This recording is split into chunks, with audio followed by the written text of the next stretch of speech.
Hey Tiffany, I'm going to show you how you do your program, so I'm super excited for you. The key to your program is going to be doing everything slow, making sure that you're taking deep, long breaths to keep that heart rate down, and just doing it at your pace, okay? So I have 2 days of swim and 2 days of weights. And then Catherine is coming up with some yoga stuff that I will send you as well. So you have a lot to fill your weeks. So I want you to try, you can do each of these swim and weights workouts one time a week. So you'll do 4 workouts a week plus yoga to keep your body moving every single day. And since they're low impact, you can actually exercise every day if you want. It really is just depending on how you're feeling and what you want to do. So follow this program for at least 4 weeks, 4 to 6 weeks. See how you feel, and we'll touch base throughout the month and get an idea of what we need to change or tweak, or what's too much or too little, and kind of get a handle on where your exercise really is and what we can do with you. So let's get started. I'm just going to go over the swim exercises really quick, and then we'll go over the weights exercises. The swim is completely body weight, all done in the water. The weights exercises are body weight or bands. That's it, okay? And so you have you'll notice each day has 2 different circuits with 3 exercises per circuit. For the swim days, you're going to do everything by time. So 30 seconds to a minute. Gauge it off how you're feeling, push harder, push lighter, whatever. Really just get a feel for what you think that you're capable of and what feels good to you. Let's go over the swim exercises really quick. So they will be timed. Get a timer on your phone, an automatic one, or count the reps as your timing, so that the next set you'll know how many reps that you want to try to get to. Whatever's easiest for you. I know you're going to be in the water, so timing might be difficult, but it's going to be the easiest way to gauge off of these exercises. So anyways, day 1, circuit 1, chest fly, reverse fly. You're just going to be in the water, submerge your shoulders underneath the water. That's okay if you're kneeling, whatever you have to do. And you don't have to have your legs like this. I'm just trying to get in the video. So you're going to do a chest fly, which is forward, and a reverse fly is a pull back, okay? So a flexion throughout the back. This movement right here, you're going to be creating waves with your arms. That resistance from the water is where you're going to feel the resistance in your arms, okay? So again, back, forward, back, forward, back, forward. Okay, chest fly, reverse fly. Keep everything parallel to the ground. Next, you're going to do glute kickbacks. You're just going to keep your hips lower in the water, and you're just going to kick back. Keep your spine neutral, so none of this, okay? No like drastic movements, but just kicking straight back, balancing on one leg. Okay, same thing with the other leg. You'll just go straight back. And again, do them nice and slow. Keep your heart rate down. Next is going to be tucks. This one's kind of hard to show because I'm not in the water, so I'll just explain it to you. You're going to grab the side of the pool and pretend this is both of my legs, okay? You're going to stretch your body out, and then you're going to tuck both legs into your core, out, tuck both legs in, out, okay? As you're hanging onto the side of the pool. Circuit 2 for day 1 is frontal arm raise. Frontal arm raise, you're just going to go up parallel to the ground, back down, up, back down, up, like this. So you even get a little bit of a kickback in there. Okay? Again, shoulders underneath the water, using the water as resistance. Circuit 2, let's see, exercise 2 is outside leg kicks. So you're just going to kick to the side.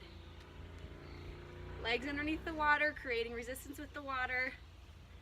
Okay, again, nice and slow. Whatever's going to be comfortable for you. Mountain climbers is next. Again, grab the side of the pool, and just like you would do mountain climbers on the ground, like this, you're going to do it just holding the side of the pool. So your legs aren't actually going to touch the ground.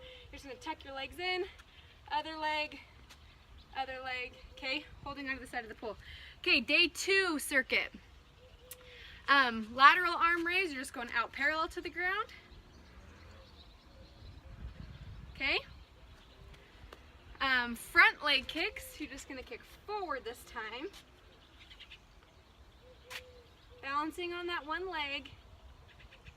Stability stability and endurance is what we're creating this base with, so it's great.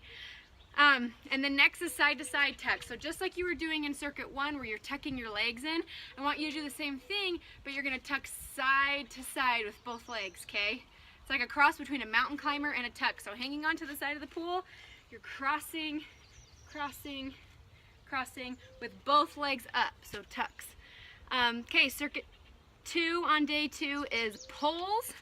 You're gonna grab the side of the pool and you're just gonna go pull in, press out, pull in, press out. Okay, my body obviously isn't gonna be on the ground. Pull in, press out. Moving your body forward and backward using your arms. Keep your core tight as you're keeping your body up off the ground. Next is swimmer kicks. Keep hanging onto that side of the pool. Extend your legs behind you, and you're just gonna do small kicks, right? Just small kicks. And next is a frogger swim. So pretend my arms are my legs. You're just gonna go in and out like a frogger, okay? Holding the side of the pool, using only your legs. You're just gonna rotate them in and out, getting that nice stretch in the hips, kick out through the inner thighs, get that water whooshing in between. So those are your swim workouts. Let's move on to your weights workouts really quick. And we'll do day 1, circuit 1, monster walks with a band. You're gonna want a heavier band, probably, but again, whatever you feel comfortable with. Monster walks, you're gonna go forward and backwards, okay? So with the weights workouts, you're doing everything with reps, not time. So here I just have recommended 10 to 15 reps per exercise and 3 to 4 rounds of each circuit. Same with the swim, 3 to 4 rounds of each circuit, but you're timing it instead of doing repetitions. So anything that is double-sided or double movements, you'll do 10 to 15 each side, okay? So you'll do 10 walks forward. This is a monster walk. And then we'll go backwards. So there's tension between my legs. I'll go forward. There's always tension in the band. Okay? Always tension in the band as you go forward and backwards. Those are monster walks. They're great for your glutes and your hips. Again, slow it down. Do a lighter band if you need to keep that heart rate down. If it's getting too high, do what's comfortable for you. Frontal band or frontal raise with a band is the next exercise. Put up a light band in between your arms here, and you're just gonna create tension in the band. Down to your hips, up parallel to the ground, down, up parallel, okay? Keeping that tension in your shoulders, keeping that tension in the band. Next is a bird dog. This one doesn't have a band. Do these ones on your knees probably. Again, whatever's comfortable. You can find a platform like a bench and do it like you were in a plank, but elevated your body so that it's easier. So you can do a bench or on your knees. I will show you on your knees. You're gonna be just like this. And you're gonna lift your opposite arm and opposite leg. So my right leg is going up and my left leg is going, my right arm and my left leg, okay? Parallel to the ground. Keep your core tight. Other side. Make sure that you're breathing. If you were to do this elevated on the bench, it would be the same thing that looks like this, you just would be elevated.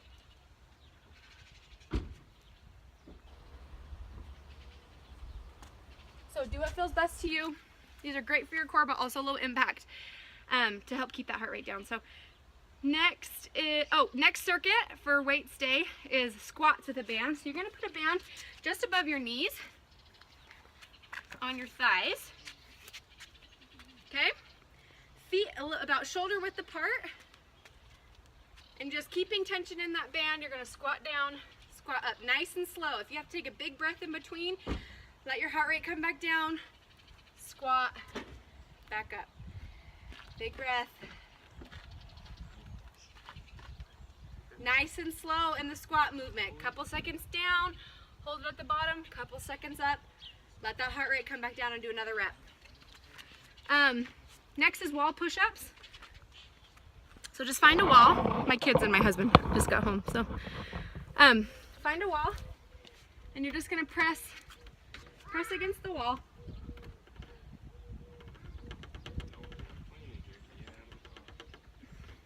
A wall or a bench, whatever feels most comfortable for you and that is right for your fitness level. Okay, next is a plank walk. You're gonna put a band in between your arms just like we did with the frontal raise. And we're gonna do a plank, but you're gonna walk side to side. You can do these on your knees, or you can find a bench, again, and elevate your body. So I'll go forward first so you can see. You're gonna always keep tension in the band, just like you are doing in the monster walks. So tiny movement to the side, Your other arm follows. Your other arm follows, okay? And as you're moving, obviously my feet are moving at the same time. Again, I'll show you on my knees. So same thing, you would move to the side. This is gonna create tension in your core, and it's great for strengthening your shoulders and for stability of the body as you're moving to the side. Okay, last day of weights. Let's start, okay, the first circuit of the last day of weights is side to side walks with the band. So this is similar to a monster walk, except you're walking side to side instead.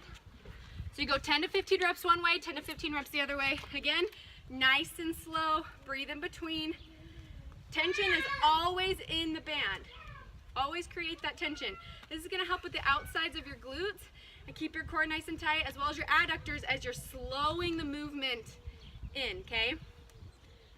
Tension in the band the entire time. Chest up nice and high, core tight, spine straight. Okay? Okay, so next is a row with the band. So again, you're just gonna put tension throughout the band. You're gonna bend over at the hips. Stick your butt out. Create a little tension in the hamstrings, a little tension in the low back. Pull your shoulders back, chest up nice and high, okay?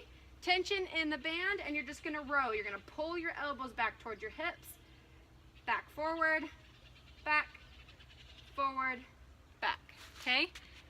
Elbows do not flare out. They stay nice and tight to the body. Forward and back. Okay, last one is shoulder taps. This one is no equipment. You can do, again, these on your knees or elevated. You're going to be in a plank position, and the key here is to just simply tap the other shoulder without completely using momentum to do so. You might have to at first, but as you get stronger, recognize that the goal is just to tap, tap, tap without momentum, okay? Again, you can do these on your knees. I'm not going to because the cement hurts my knees. Nice and slow. Slow, slow, slow. Create that tension in your core and the strength in your shoulders. Okay, next circuit. Step ups. I want you to get a higher box that you feel comfortable on. A bench, a step, a chair, whatever. And put your leg right on it, feet facing forward, knee in track, in line with your second toe. And you're gonna put pressure throughout your entire foot as you stand up. This is a great stability exercise, especially as you go slower. So you're gonna stand up and let yourself down as slow as you can. If your heart rate gets up, let it come back down before you do it again. Okay, stand up, nice and slow, knee staying in line with that second toe, okay? Great for stability. You're gonna find your leg wobbling back and forth. As you get stronger, your body will adapt, get stronger in that area, and you won't be as wobbly. Okay, thread the needle. Same idea as shoulder taps. And you're gonna open up onto one arm, back down nice and slow. Try to do it without using momentum. Don't swivel your hips first. They might at first, but as you get stronger, they will get better. Again, you can do these on your knees or on a higher elevated platform to help with that. Overhead lat squeeze is the last one. This one's pretty simple. Angle my camera up here. Put tension in the band. Tension in the band, arms overhead, okay? In line with my ears. In line with my ears. And you're just gonna press your arms out. Tiny presses out, out, out. You're gonna feel it all down here. So squeeze your lats, tuck your shoulders down. Tuck your shoulders down and squeeze.